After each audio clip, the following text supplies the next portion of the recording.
Israel applauds Egyptian writer's remarks on Jerusalem.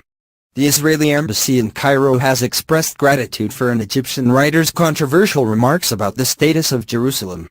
The embassy was referring to an interview that was broadcast on Sunday, in which Youssef Ziedan, an Egyptian novelist and scholar, said that the al-Aqsa mosque is not located in Jerusalem's al-Haram al-Sharif compound and that Jerusalem is not a holy city.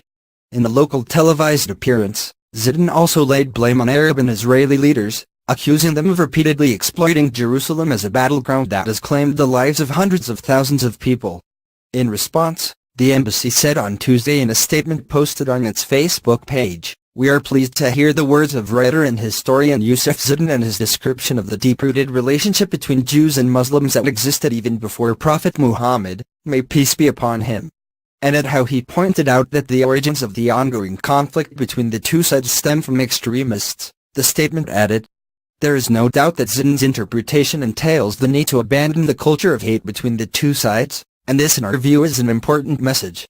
Cooperation between Jews and Muslims would benefit Egyptians and Israelis and would be beneficial to the two sides' rising generations."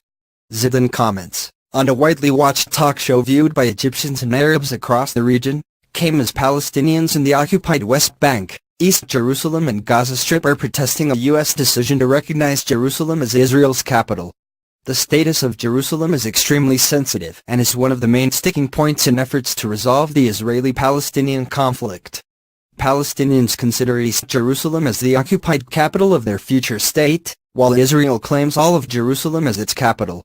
Citing scholars, Ziedan said that the structures of al-Haram Mosque and al-Aqsa Mosque were on the road from Mecca to Taif, and that neither we, Muslims, nor the Jews, have anything to do with it.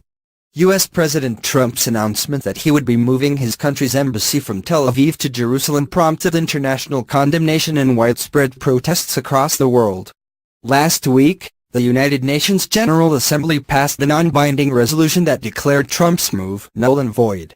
Demonstrations in the occupied West Bank and East Jerusalem have been met with the use of force by Israeli forces. In the Gaza Strip, Israel launched several air raids. Since Trump's announcement, at least 15 people have been killed across the occupied Palestinian territories, more than 2,900 people injured and over 500 jailed.